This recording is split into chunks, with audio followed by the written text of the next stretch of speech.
آئیے اب آپ کو سلطان کی دینی غیرت، حمیت اور حضور صلی اللہ علیہ وسلم سے عشق کی ایک واقعہ سناتے چلیں۔ ایک دفعہ ایک عیسائی صلیبی جنرل آرنیٹ نے مسلمانوں کے ایک ایسے قافلے کو لوٹ لیا کہ جو معاہدہ امن کے دوران حج پر جا رہا تھا۔ جب تمام قافلے والوں کو اس نے قتل و غارت کی، قیدی بنایا، تو ایک قیدی نے اس سے التجا کی کہ تمہارا مسلمانوں کے ساتھ معاہدہ ہے، ہم کو نہ چھیڑو۔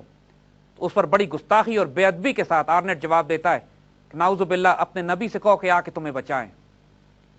یہ خبر جب سلطان صلاح الدین ایوبی کے پاس پہنچتی ہے تو آپ جلال میں آ جاتے ہیں اور فیصلہ کرتے ہیں کہ جب آرنیٹ ان کے ہاتھ لگا، یہ اس کو اپنے ہاتھ سے قتل کریں گے۔ جنگ ہتین کے بعد آرنیٹ بادشاہ جعفری کے ساتھ سلطان صلاح الدین ایوبی کے آگے پیش کیا جاتا ہے۔ سلطان صلاح الدین ایوبی پانی منگواتے ہیں اور کنگ جعفری کو پیش کرتے ہیں۔ جعفری پانی پی کر دوبارہ اس پیالے کو بڑھا دیتا ہے آرنیٹ کی طرف۔ سلطان جلال سے سرخ ہو جاتے ہیں اور جعفری سے کہتے ہیں کہ یہ پانی تم نے اس کو دیا ہے، میں نے اس کو پانی نہیں پلایا۔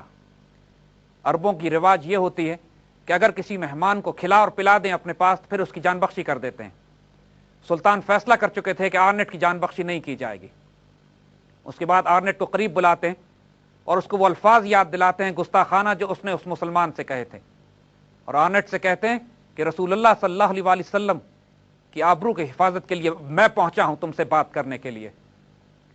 آرنیٹ کی جان فنا ہو جاتی ہے، لیکن اس موقع پر بھی سلطان کا کردار دیکھیے، اس کو موقع دیتے ہیں کہ تم اسلام قبول کر لو۔ وہ انکار کرتا ہے تو اپنی تلوار سے اس کی گردن اڑا دیتے ہیں۔ کنگ جعفری جب اس واقعے کو دیکھتا ہے تو اس پر دہشت طاری ہو جاتی ہے۔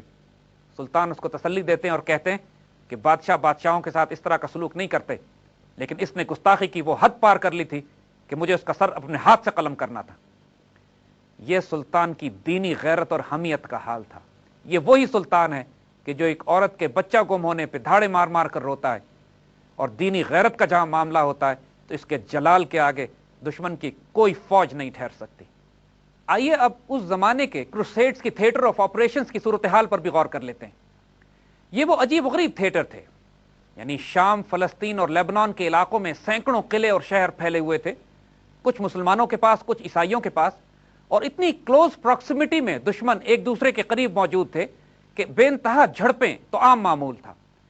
ٹیکٹیکل لیول پر جنگیں عام ہوا کرتی تھیں، مگر اسٹریٹجک بیٹلز، وہ کہ جو جنگ کا پانسا پلٹ دیں، وہ ایک آدھی ہوا کرتی تھی۔ صلیبی جنگیں تاریخ کی سب سے زیادہ خونریز جنگیں تصور کی جاتی ہیں، اور ان جنگوں میں فیصلہ کن کردار ان کی قیادت کا ہوا کرتا تھا۔ صلاح الدین ایوبی کے مقابلے میں آدھے درجن سے زائد بڑے بڑے بادشاہ یورپ سے ان کے مقابلے پر آئے۔ صلاح الدین ایوبی کا کیریکٹر اگر کمپیئر کیا جائے ان تمام جنرلز اور بادشاہوں کے کردار سے، تو زمین اور آسمان کا فرق تو یہی نظر آ جاتا ہے۔ جب قیادت کے ہاتھ صاف ہوں، اس کے دل و نگاہ پاک ہوں، اور وہ ایک روحانی وجود ہو، تو اس کا بہت گہرا اثر اس کی فوج پر بھی پڑتا ہے، اور فوج بھی وہی رنگ اختیار کر لیتی ہے جو اس کے امیر کا ہوتا ہے۔ اگر صلیبیوں کی فوج کو دیکھا جائے تو خود عیسائی مورخ مجبور ہیں یہ بات کہنے پر کہ ان سے زیادہ بدکردار وحوش گروہ کبھی پیدا نہیں ہوا۔ زانی، بدکار، شرابی، قتل و غارت کرنے والے، باہم پھوٹ پڑی ہوئی اور انسانیت کے نام پر ایک دھبا، یہ وہ صلیبی فوجیں تھیں کہ جن کو خود عیسائی مورخ انتہائی شرمندگی کے ساتھ یاد کرتے ہیں۔ یہ تمام کردار جو صلیبی فوجوں میں موجود تھا، ان کے حکمرانوں کا اثر تھا۔ جب حکمران اس مقام پر ہوں کہ نہ شرم، نہ لحاظ، نہ اخلاقیات، اور باہم دست و گریباں، پھر فوجیں بھی اسی رنگ پر پیدا ہوتی ہیں۔ جنگیں مورل فائبر پر لڑی جاتی ہیں، اعلیٰ اخلاقی کردار پر لڑی جاتی ہیں۔ جہاں تک جنگی حکمت عملی اور ہتھیاروں کا تعلق تھا، مسلمانوں اور صلیبیوں میں خاصا توازن تھا۔ مسلمان اس وقت کوئی کمزور مملکت نہیں تھے، تمام مملکت اسلامیہ سے مجاہدین بھی پہنچ رہے تھے جہاد کے لیے، ہتھیار اور اسلحہ بھی موجود تھا، اور پورا یورپ بھی اپنی تمام تر توانائی اور وسائل لے کر ان جنگوں پر آیا تھا۔